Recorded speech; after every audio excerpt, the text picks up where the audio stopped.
right now with a breaking news alert. Staying on top of a local breaking news alert in Marietta on the west side, we've been bringing you updates on air and online about a traffic mess that shut down Interstate 10 eastbound near I-295. Crash happened about 10:30 this morning. Making the cleanup effort move a bit slower is that this tanker truck was carrying a potentially hazardous gas. I want you to take a look at a map of the area. It is arguably one of the most traveled interchanges in the region. We have a number of reporters on this story, including the I-Team, and Crystal Chen is looking at ways to get around the backups. First, Janice Harris, live at the scene. Janice, tell us what you see there on the ground.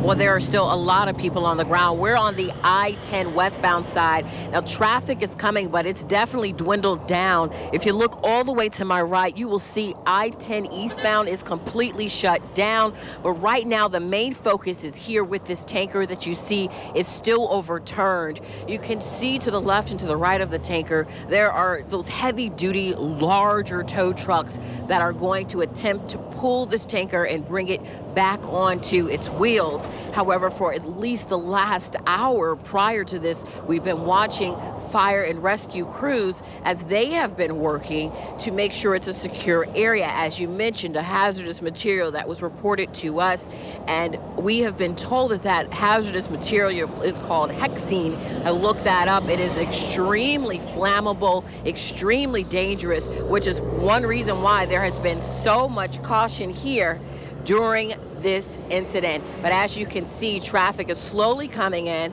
from I-10 on the westbound side rather, but on the eastbound side it is completely shut down because the fire crews will have to take their time while this happens, while they try to get that truck from being overturned back onto its wheels. But again, a very dangerous environment because of that chemical being as flammable as it is. We still don't know the condition of the driver or if anyone was hurt during this overturned tanker incident, but this isn't the first one we've heard of today. So if you can, avoid this area because it appears they're going to be here for at least another hour trying to get that tanker back on its wheels. Live on I-10, Janice Harris, Channel 4, the local station. Denise, thank you. So the question becomes, if you've got to travel in that direction, how do you get around this traffic nightmare? Check in with Crystal Chen for some answers. Now, here's Keith Pearson Toyota Time Saver Traffic.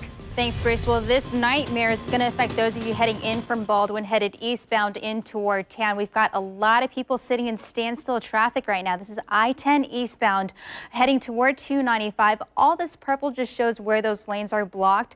And then all that red on our maps, that's where all those delays are right now. So we've got about a 5-mile backup on I-10 past Cecil Commerce Parkway. And so a lot of people are heading up to US 90.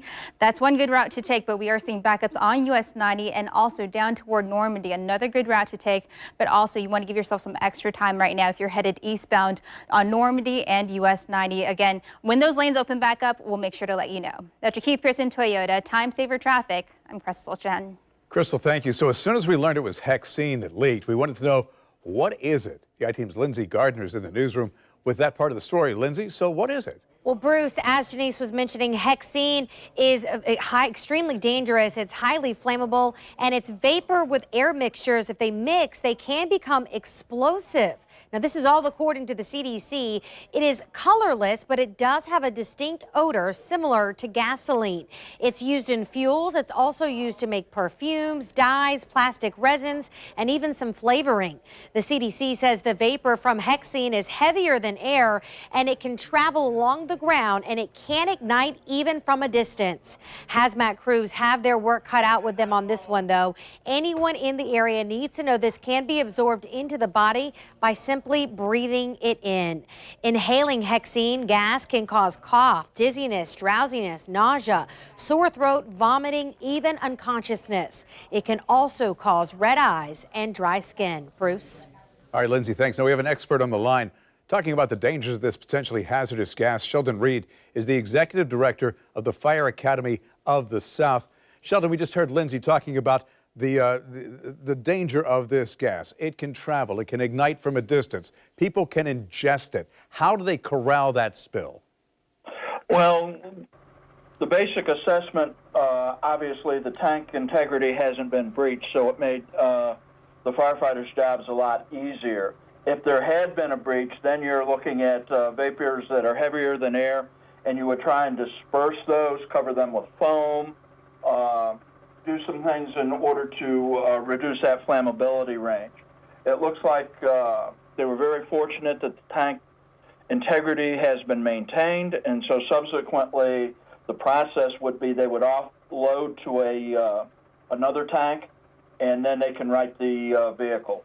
So if there had been an actual spill and this hexene hadn't been contained, the fact that rain's on the way would have created an even greater urgency, I assume. Well, the product is not soluble in water, so it could have floated on that. It appears the tanker is next to a drainage system there on the side of the road, so you could have seen some of the product flowing down into the storm sewers, and those create issues in and of itself. Concerns right now for people who live nearby? There should be none. From what I'm viewing, the firefighters are pretty close to the tank, and they're not wearing any specific protective clothing, which tells me that they've just got a tank on its side, and they have to do what should be a routine product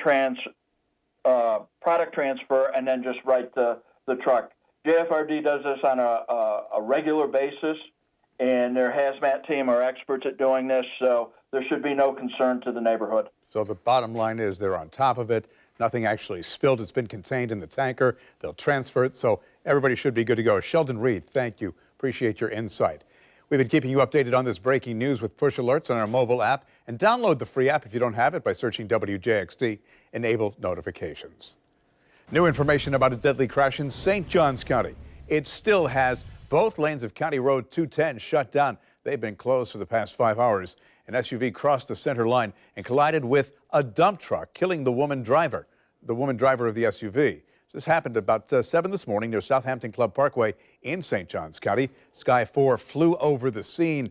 Take a look at the impact here. You can see it was so violent that the truck overturned in a roadside ditch. Channel 4's Ashley Harding is live. Ashley, 3 other people, including the truck driver, were taken to the hospital. Any word how they're doing? Yes, Bruce, we know that all 3 of those people are said to be in stable condition. They were taken to the hospital from the scene. Now, just about a minute ago, literally, I was told that FHP is expected to open all of this back up within 30 minutes or so. Here's what was slowing them down.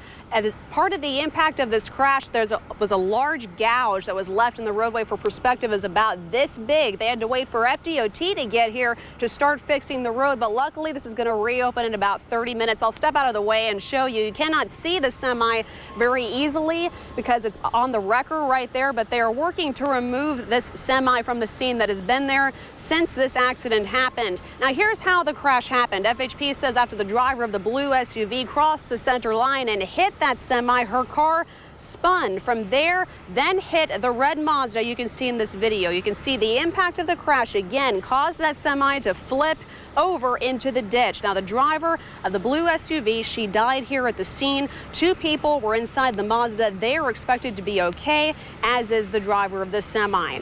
Now, people have been posting on social media saying this curve had been a concern for them for some time. Looking live, once again, you can see the wrecker is here getting ready to remove that semi.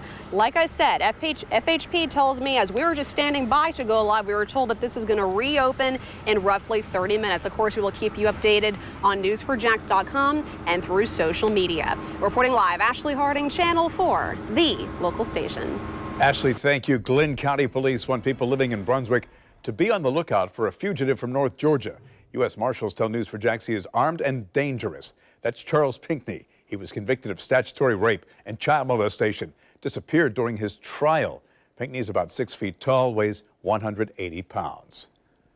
Covering Duval County, we take you to Jacksonville Beach. New video into the newsroom of a house fire that was put out just 2 short hours ago. The flames broke out at the home on 5th Avenue North, just north of Beach and west of Penman. Nobody was home. The fire marshal's trying to figure out what started it. Now an update to an I-Team investigation into the former manager of an Atlantic Beach cemetery. Nader Rayan will spend the next 18 months in prison for ripping off a dozen families who called the I-Team for help last year. Rayan worked out a plea with prosecutors this morning, days before his trial was scheduled to begin. Not only did he take money from families who paid him for grave markers at Beaches Memorial Park, but then he fled the state last year when his first trial was supposed to start. We were there when bail bond agents kicked in his front door and found him hiding last month in the attic of his Arlington home. Right now, investigator Jennifer Waugh is getting reaction from local families to Rayan's prison term. Look for her story ahead on News4JAX at 6. New video of the man accused in the shooting death of a 3-year-old Jacksonville boy in court this morning. Brian Littles was officially charged with felony murder and a number of other crimes. Police say Mikens started a shootout that killed Connor Mikens last month. The fatal shot was fired by Connor's mother's boyfriend in self-defense. 120 homicides. Duval County has now reached last year's total, and there's still 5 weeks left on the calendar. The 2 latest killings had similar consequences. News4JAX is working to learn the names of the men who were gunned down in separate shootings in 2 parts of town overnight. The latest about 3 this morning on the west side. A 47-year-old was shot and killed in the front yard of his home. It was about 10:30 last night that a man was also killed in the front yard of a home on Wright Avenue in Pine Forest. Know anything about either killing? Call police. Now hearing from Charlie Rose's closest colleagues. The longtime award-winning journalist has been suspended from the CBS Morning News and his PBS show Charlie Rose following allegations from 8 women of unwanted sexual advances. This morning, his co-anchors Nora O'Donnell and Gayle King didn't mince words when talking about the issue. This will be investigated. This has to end. This behavior is wrong. I've enjoyed a friendship and a partnership with Charlie for the past 5 years. I've held him in such high regard, and I'm really struggling because what do you say when someone that you deeply care about has done something that is so horrible? How do you wrap your brain around that? I'm really grappling with that. That said, Charlie does not get a pass here. He doesn't get a pass because I can't stop thinking about the anguish of these women. The accusations against Rose include inappropriate phone calls, unwanted sexual advances, and groping. The Washington Post broke the news, publishing the women's stories. In a statement to the Post, Rose apologized, saying he, quote, behaved insensitively at times. He said he always felt that he was pursuing shared feelings, although he says he now knows that was not the case. We'll be right back.